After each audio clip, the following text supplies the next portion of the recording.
你有冇考 JLPT 啊？梗有啦。有啊，好似覺得冇乜用咁樣喎。點會啊？點會？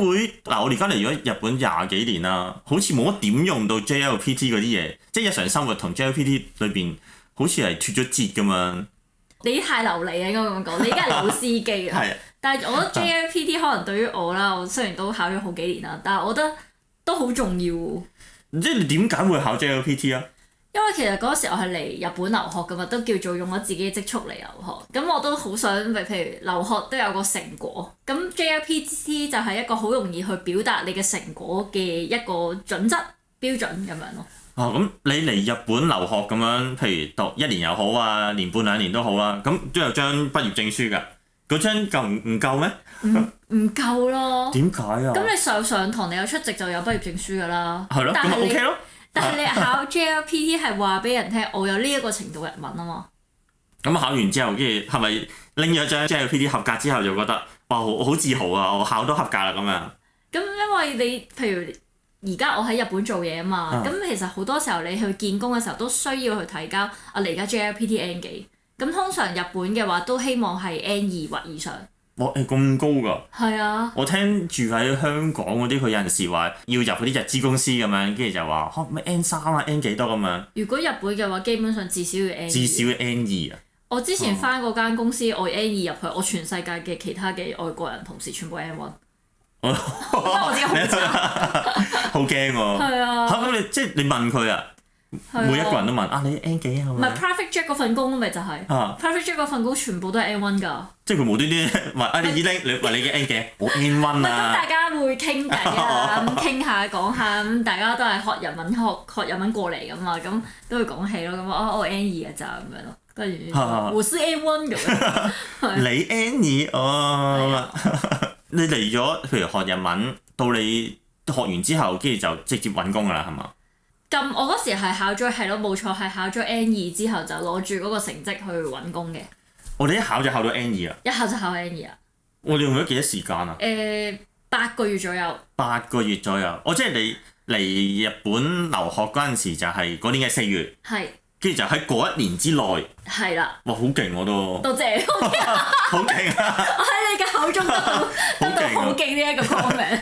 嗰陣時可能已經要考 JLPT 嘅咩咁，可能我嗰陣時都未有咁嘅頭緒，咁咪要不斷喺度咪書咯，係嘛？嗰時都咪咗好多書啊，都睇咗超級多書，日日都。我諗我考大學考 A level 同會考都冇咁勤力。哇！點樣可以令到你咁勤力啊？咁首先你就係點好咧？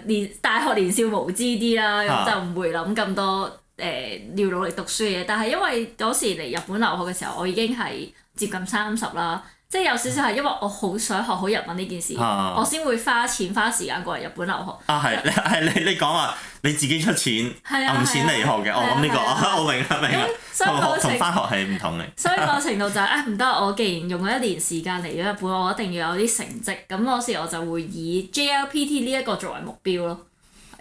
你一開始已經係諗住考 N2 㗎啦？其實我一開頭諗住考 N3 嘅，即係可能完咗1年啦，N3 就再返香港嘅。咁其實嗰時都係我個日文嘅先生，佢覺得 Susan 你可以挑戰 N2。佢講咗我好耐，因為我就話我要報 N3，我要報 N3，佢就話你係一定過 N2，你一定過 N2 啊！你考啦咁，俾老師咁樣講喎，咁我就好啦，挑戰下啦咁樣。咁即係你冇乜信心嘅。冇乜信心。不過係啦，先生講嘅話。咁試下試，哇！如果你考唔到嘅話，你會報仇啊翻去。咁又唔會嘅。你昆我考 N2 咁樣。咁又唔會嘅，咁其實嗰個過程佢都有幫我好多，佢唔係就係話你考到我哋考咯，咁佢有配合我，即係譬如佢會私底下教我好多日文啊，同我操 paper。私底下？咁好㗎？係啊，佢係特登俾一啲唔係禮物，特登俾一啲練習我去做。阿 Susan 你應該睇呢一啲。佢係咪想折磨你啊？只不過係佢屋企個仔係即係譬如生咗個仔之後咧，不斷。俾啲嗰啲多利條即係嗰啲咩練習嗰啲俾佢做，應該唔係嘅，係咯。大概8個月考 N2 其實都幾辛苦啊，會唔會係？其實嗰時壓力都好大。會唔會係即係不斷會試下自己究竟嘅能力係點樣㗎嘛？咁同埋報名同埋考試係一段時間，可能要2-3個月之前你係報定名㗎嘛。你嗰陣時一考，即係你已經係諗定自己考邊個 level 㗎啦。咁所以就我想知道你係幾時開始做啲 past paper，就係試下自己應該大概係N2 啊 N3 啊定係點樣咧？大約係嗰年嘅暑假咯，因為其實7、8月左右7、8月左右你就去報 JLPT，咁其實呢個又一言難盡。唔係其實因為之前另外一條片有拍過嘅，就係我咪喺便利店俾人蝦，即係俾個店長欺凌。咁其實嗰時就會有少少覺得，就係因為我日文唔係好好，表達唔到自己，咁就會覺得就衍生咗咁多嘢啦。咁如果可能我日文好啲，我至少唔會俾佢鬧得咁金先啦。又或者佢真係鬧我，我都可以用日文還佢拖啊嘛。咁嗰一刻發生呢件事之後，心裏面就覺得唔得，我日文唔可以咁。咁跟住我就會想激發咗我啦。咁再加上先生頭先嘅先生都話，我覺得你可以考到 N2 喎。咁嗰時我都冇諗過話咩點樣衡量自己應該考咩啦。總之報 N2 先啦，俾個目標自己。咁就係咁做 paper，係咁做一啲書嘅練習題。我覺得個店長應該咧再恰你多啲啊！我即刻谷埋個 M1。係啦，你估到我講咩？係啊，我就係想咁樣。係咯，哇頂啊！你係咁鬧我，就要打我，跟住我就要考 N1，跟住就鬧翻你咁樣。係啊。不過佢溫和啲，令到谷到你去考 N2。係啦，即係佢嗰個欺凌程度就 N2 啦，係啦。咁跟住考你要做啲 past paper 之類嗰啲噶嘛？咁你幾個月大概係試下，即係可能由 N5 開始做起咁樣啲 past paper。其實嗰時咧，我喺學校有上堂啊嘛。嗰時大約老師教緊係 N4、N3 嘅程度，咁但係唔夠噶嘛。咁我就嗰時就喺台灣嗰啲網上書店買咗好多書寄去日本。咁我就專做啲咩 N2 題啊、N3 題。我其實由 N3 開始操咯，即係如果自己，因為我 N5、N4 嗰啲嘢我學校有學啊嘛。咁我自己同步就上晝上完堂，我下晝就自己同步溫 N3、N2 嘅嘢咯。咁犀利，跟住之後就翻便利店度俾個店長鬧。係咯，日本語學校通常上晝或者下晝嘅，跟住上晝翻完之後食完飯，跟住翻屋企繼續溫書。係啊。跟住之後就嗰一日有跛度嘅話，即係有兼職嘅話就可以做兼職，冇就可能繼續溫書。哇，好勁！我以為你話睇電視瞓覺添，以為你講。我話我嗰時仲勤力過我考 A Level 同 CE 咯。係啊。即係嗰啲特訓式嚟喎。我唔知，我一直都覺得好勤力，我覺得。係咪有人去監管你㗎？我冇喎，真係自己。咁乖嘅原來你。同埋嗰時即係除咗溫書之外啦，我係抽晒時間去上埋學校任何嘅 event。佢教插花，我又去；跟住佢教寫書法，我又去。有嗰啲咩 speech contest 我又去。呢個係即係為咗去考個 JLPT 定係即係多啲接觸日文定係點樣？多啲接觸日文，因為我會覺得如果你既然都係一開頭嗰個諗法就係，我既然攞咗咁多錢過嚟日本讀書，我仲要嚟到呢度唔接觸日文嘅話唔 OK，咁我就會逼自己去參加唔同嘅活動咯。你咁樣講，我諗我講出嚟都 OK 嘅，已經過咗成差唔多廿幾年㗎啦。有啲人係我唔知佢自己俾錢定屋企人俾錢啊，嚟到第一日，喂去涉谷玩啊喂！跟住第二日去邊度玩啊？你已經好好啦。我已經好好。啲人係第一樣嘢係 concern 啲咩咧？去邊度玩啊？因為咧，我以前日本語學校係好多唔同國籍啦，年紀都係比較細，即係我係比較大嗰啲嘅，肯去玩已經好好，起碼佢接觸日本嘅事物啊嘛。我以前嗰啲同學係匿喺間房度打機嘅咋，永遠就係食翻自己國家嘅餐，去翻自己國家嘅物產店。即係連去個便利店或者去個麥當勞嗌嗰陣 call 佢打細佢都唔講㗎。都係有係啊。佢連 Suica 都唔識用喎。而嗰間係只係7年前8年前，已經 Suica 係非常之流行嘅時候，佢同我講：我唔識用 Suica，即係至少你嘅同學仔都會用，喺日本玩都有體驗到啲嘢。都係嘅，已經係好㗎啦嗰啲。即係好多人其實都唔知佢嚟做咩嘅。有部分就係嚟就係想做兼職，跟住就去揾嘢做啦。咁有啲就係嚟玩啦。咁你就係乖乖咁樣係。係好乖㗎。咁你點樣去溫啊？即係譬如 JLPT 嘅話，咁可能有分，譬如文法啊，咁有詞彙啊、讀解啊、有聽解咁樣啦。呢4樣嘢你有冇啲咩係特別係出色，或者係特別渣，定係特別有興趣定係點樣啦？主要都係買好多書翻嚟做。即係呢4樣嘢你已經係平均咁樣去做嘅。平均去做，但係咧有冇啲詞彙，譬如背嘢背得好辛苦咁樣？我背得最辛苦係嗰啲咩動詞面 grammar 最辛苦咯。你覺得文化最辛苦嘅？係啊，同埋咧，始終我哋係華人啦，點樣都識漢字嘅，閱讀理解會擺到好後。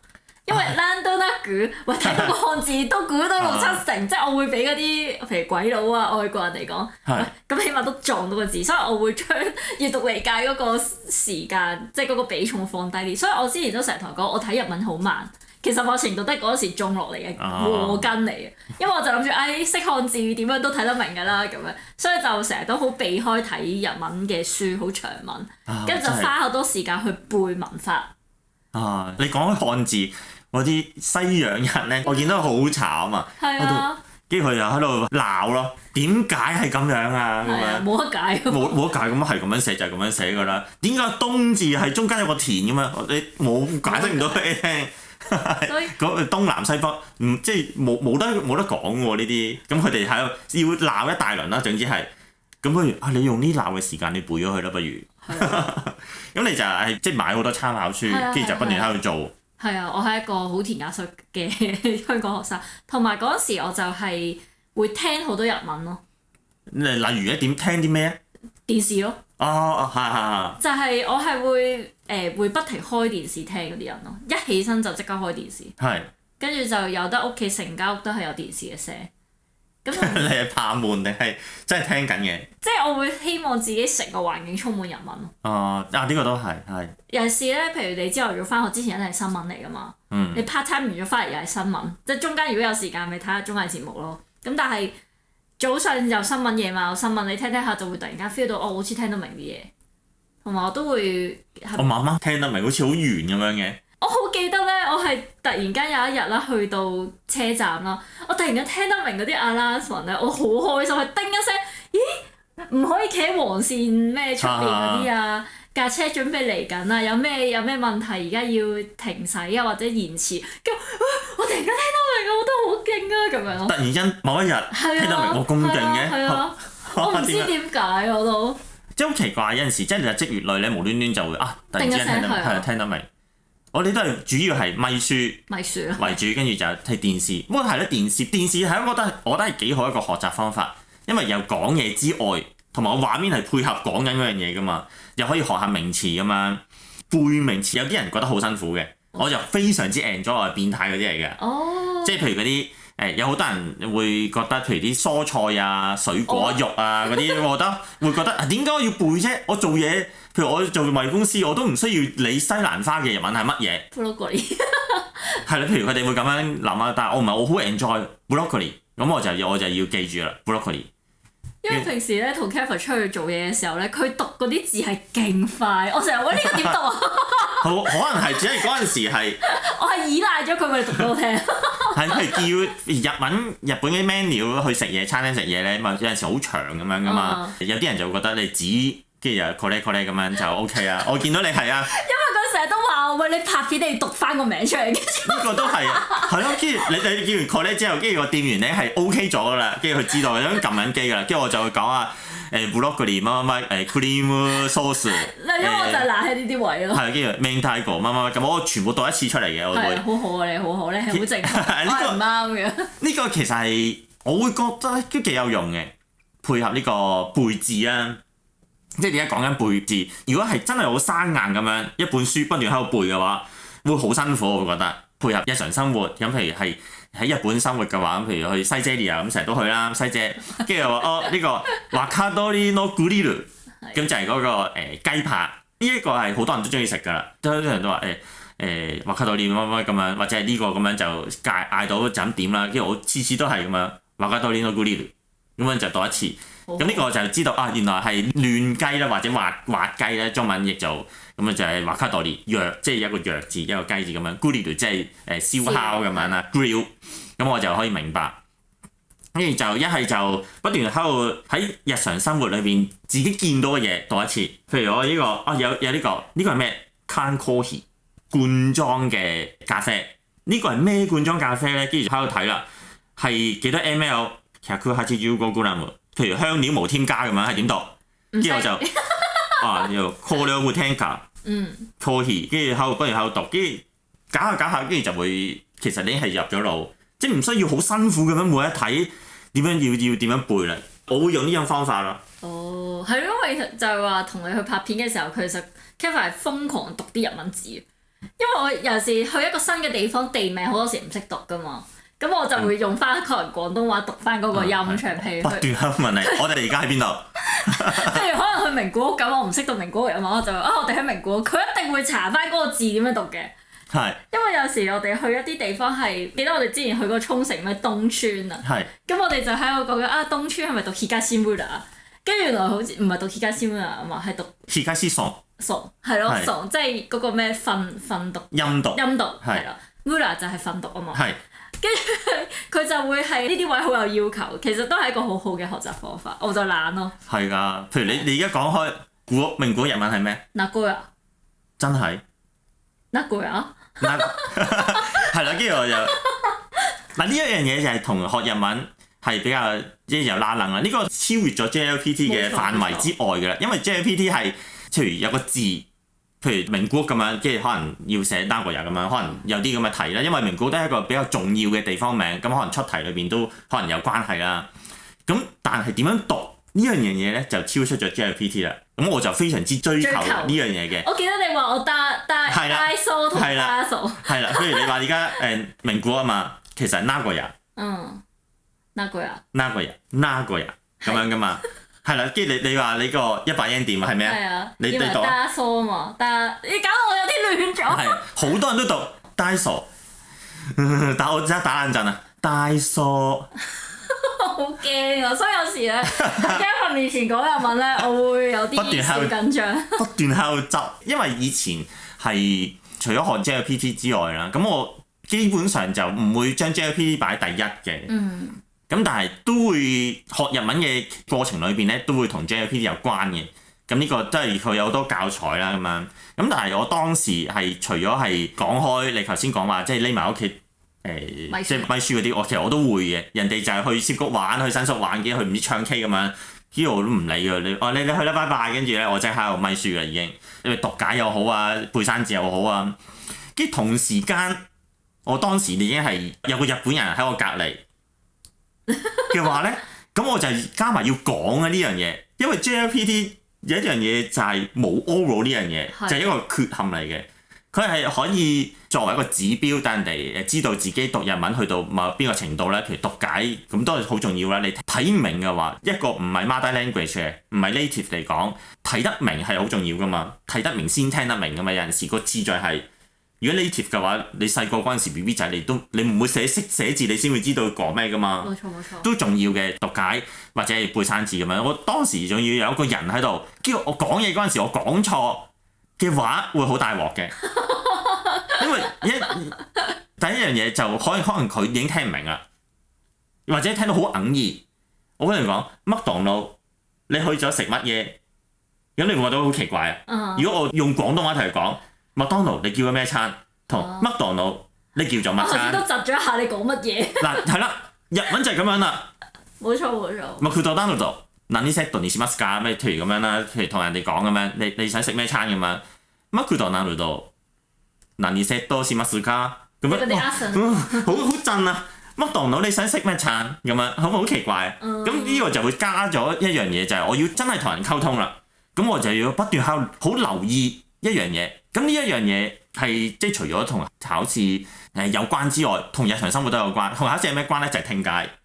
聽解即係冇 oral， 但係有聽解呢樣嘢㗎嘛。咁聽解 action 都係一個比較重要啲嘅嘢嚟嘅。你聽唔明人哋講，即係你 action 唔同嘅話，咁嘅意思都唔同，或者係有陣時淨係靠個 action， 大概你係感覺到佢想講乜嘅。咁呢個都係好重要嘅。如果加埋講嘅話咧，咁識講唔識聽係即係好難嘅呢個情況出現㗎嘛。應該識聽唔識講。係咯，如果識講嘅話，咁基本上包埋識聽嘅。咁所以就係當時就好留意 action 係點樣啦。咁又會幫助到我啦。咁你話你8個月就考到 N2，咁我都覺得勁。其實我低空飛過嘅，老實講，即係低空飛，我係啱啱好合格嘅。係。但係就覺得都係一個對自己學習日文嘅肯定，即係努力咗幾個月。我仲講緊係暑假開始，其實我實際真實開始温只係可能3個月。係講就話8個月，其實我真係揾係3個，咁我覺得都係對自己一個肯定嚟嘅，但係唔會一個終點咯。都勁啊！我覺得我嗰陣時10月嚟到，跟住1年啦，但係第二年咧10月再過多2個月就係 JLPT，即係14個月，咁我就考 N1，咁我係考到嘅。哦，好勁！除咗係屋企咪書之外，就係、本身真係中意日文，即係中意日本呢個地方啦，跟住喺度聽。我記得當時係聽All Night Nippon 嘅，即係收音機嘅節目。咁我譬如當時係中意 Aiko 嘅，咁一條歌手咁樣啦，係完全唔知佢係乜。我記得我嗰陣時10月嚟到，我10月尾嗰陣時，佢有一個星期係佢有個收音機節目嘅，咁我都照開嚟聽，我完全唔知佢想點，一個字都聽唔到。咁但係隔下其實聽下就會慣，跟住再加埋有人同我溝通嘅話，咁當然係好啲啦。我覺得日文有一個好處就係你識咗50音，可能你頭先有講好多 accent 嘅問題啊，但係我成日都會同人講，你背咗50音，你至少識讀字，可能 accent 係錯，但係你至少識讀。你諗下，你英文識晒 A B C D E F G， 你唔會識讀個字喎，佢俾一串好長嘅字，你未必識讀。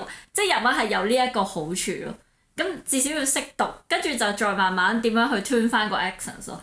哦，你會咁樣啊？我會咁樣，係咪好對自己好太仁慈啊？我覺得係呢個方法係可以快啲去你睇得明啦。咁如果第時要同溝通嘅話，就唔係好健康。我會覺得係、即係唔好自己作嗰個字出嚟。我唔係作個字，咁但係我會知即係作個讀音出嚟。咁當然係好難啦，即係唔會全世界都係有人讀俾你聽，即係你遇到任何嘢都有人讀俾你聽，或者教科書都係得個字嘅啫嘛。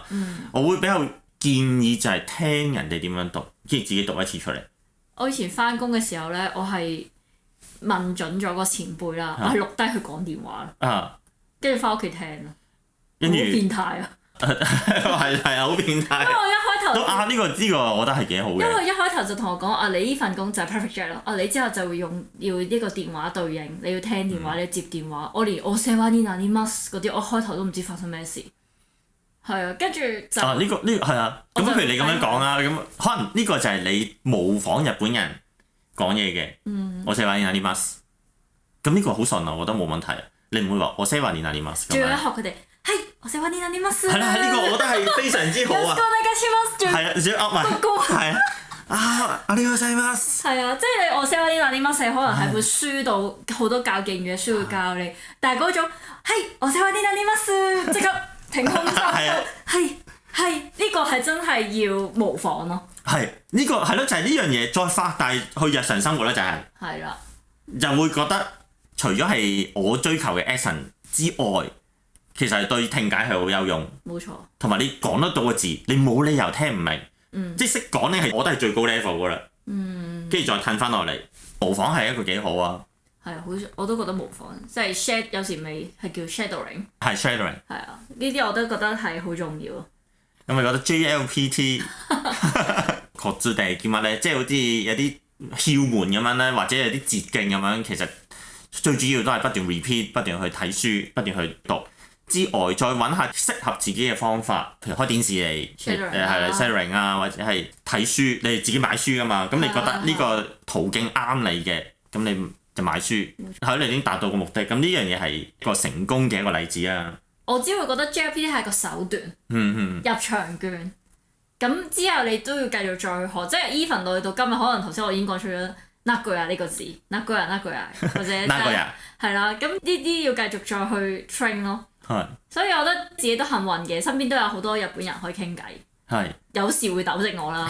有時我都想有人糾正我。係啦，你拎到你張入場券啦，考到 JLPT 嘅 N2 咁樣，之後你就可以去揾工咁樣。對於我嚟講，我係有啲偏門嚟嘅。JLPT 我一開始問你有冇用，其實我覺得對於我嚟講冇乜特別用途。但係你報大學嘅時候唔係一定要 JLPT N 幾嘅咩？唔使啊，我記得好似唔使。而家要我見我以前留學嗰啲個個都喺度搏 N2 N1 嘅喎，有 conditional offer 嘅喎。係㗎。一定要考到 N2 UJU 又唔知考到咩 grade。係啊，嗰個大學試就係要考到合格，即係有個 standard 嘅。但係要加埋 JLPT 喎。我記得嗰陣時，不過可能跟唔同學校，好似有啲學校可能要啦，即係可能早稻田、慶應嗰啲可能要。咁我當時我都考嗰個日本留學試係為主嘅，咁我啲全部 pass 曬嗰啲，完全冇乜難度啊。譬如考嗰啲社會嗰啲咧，唔好玩嘢啦，咁淺嘅你唔好。啲數學嗰啲就難到我啦，因為我即係微積分嗰陣時，哇拗晒頭，咁嗰啲都 OK 㗎啦，都過咗 pass 咗，跟住再考埋日文，咁我完全 OK。嗰個 JLPT N1 咧係順手咯，會覺得。哦。即係用 JLPT 嘅卷咧嚟幫我煲翻留學試嗰樣嘢。原來係咁，咁唔怪得對你嚟講可能冇得用啊。我唔覺得有用啊！我到而家都即係實際上對於我嚟講係冇用之外咧，即係唔會幫我過到關。即係入大學，譬如去揾工嗰陣時，係咯，講翻我揾工嗰陣時，完全冇睇任何日文嘢。我嗰陣時已經係日文 interview，你仲睇我啲日文成績把鬼咩？我有睇喎。係啊。係啊。我冇啊！我隔離成排人全部都係日本啊！你邊個縣啊？你係埼玉縣嘅，你係東京嘅，你係神戶度嚟嘅，你係福岡嘅，我香港嘅。咁樣排，咁我仲要揾個，其實我係 JLPT N 幾咁樣出嚟，人哋都唔知你講乜。哦，可能我頭嗰幾份工都係服務性行業，機場嗰兩份工。咁所以就真係要睇 JLPT 咯。所以我都有 show 嗰張證書俾佢哋睇。我記得好似對冇，好似冇問，就係大學畢業證書。跟住就面試啦。咁面試嗰個人，我都唔知你講乜嘅話，即刻飛你啦。佢根本睇都唔需要睇啊。即係個意思，即係話基本上你係溝通到，你先可以去面接1次、2次、3次咁樣噶嘛。我所以係冇實際用途。咁出到嚟做嘢更加冇用，跟住之後你已經係冇用啦。但係我都會覺得 JLPT 即係打咗個根底咯，你先再可以繼續學上去咯。啱啱係實際上。即係如果要有啲係有一個好明確目標，即係譬如而家係讀緊書嘅，或者係想揾日本工嘅，以外國人嘅立場嚟去揾工嘅話，咁當然係有用啦呢個。即係你係實際用到添啦，直情係。考到係都開心嘅，當然啦。又或者咁樣諗啦，你學日文未必係真係完全100% 為咗 JLPT 去考，即係去學嘅。但係如果你照道理，你好中意呢個語言，你繼續學上去嘅話，學你話齋，你會順勢考得到個 JLPT 咯。即係你一路 keep 住去學日文，其實你順勢去考。其實你嗰個其實佢 set 嗰個 JLPT 嗰個 level，其實佢都係跟翻你由0開始學日文，有幾多級幾多級。如果你 keep 住一路學日文嘅話，其實你都會 fit 翻佢嗰啲級別，其實你都會可能順便考得到。都係。應該咁樣諗咯。係。係咪啊？跟住到最後係咯 ，JLPT 肯考完啦，咁大家都考到 N2，跟住你之後好似考 N1 啊。N1 我衰過一次嘅。衰過一次啊？因為我嗰時我已經開始做緊嘢，我太忙，完全揾唔到書。N2 同 N1 有咩特別嘅點樣嘅關口位啊？關口位就係因為我 N2 都係幾個月課仔，真係完全低空飛過咗，所以咧再即刻接 N1 咧，你完全係睇到自己係未夠班。係啊，咁即係到再加上嗰時已經開始做緊嘢，你完全冇時間去温書。咁跟住其實我都係趁 Corona 嘅時候得閒啲，咁就真係温翻啲書再去考咯。其實出嚟嗰個 N1 嗰個分數咧係高過 N2 嘅。即係一來就係自己又浸咗喺日本好幾年啦，二來嗰時又肺炎，又真係可能温書比較充足啲啦。我諗主要其實係因為我留咗日本幾年，嗰個 listening 係高分咗嘅。係你諗下 N1 已經難啲㗎咯，應該我再要嗰個 listening 嘅分再比 N2 嗰陣高，咁即係其實真係日常生活去講日文、聽日文呢件事係有幫助咯。咁啊係，日常生活聽得明嘅，冇理由 JLPT 聽唔明。如果係日常生活嘅話，係基本上冇難度。我記得我之前好似1年前、2年前，我做翻 past paper JLPT 嘅 N1，非常之唔好彩，錯咗一題。讀解喎。哇！突然間，我覺得嗰條讀解係好明顯，嗰個人出題嗰個人有問題。其實有啲 tricky 位嘅。讀解真係。跟住其他嗰啲咩聽解嗰啲全部冇問題，即係有啲人譬如考 N1 嗰陣時覺得嗰啲文法好難啊，或者係冇用啦，日常生活可能冇用，但係日本人都唔會唔識咯。即係個正常嘅日本人，佢係正常有讀書，佢係考國語係合格嘅，咁佢完全識啦。我有俾過我老公睇，佢會話佢知係咩，但係佢話佢唔會用到。係啦，唔會用到。或者係可能。睇雜誌、睇小説嗰陣時，先會有呢啲字出現嘅啫。冇錯冇錯。日常生活自己係唔會講出嚟，呢個係你老公講樣嘢，我都明白。係唔會用自己口講出嚟，但係唔會唔明。係啦係啦。或者佢未聽過都好，佢嗰啲 multiple choice 裏邊，基本上佢圈得啱嘅。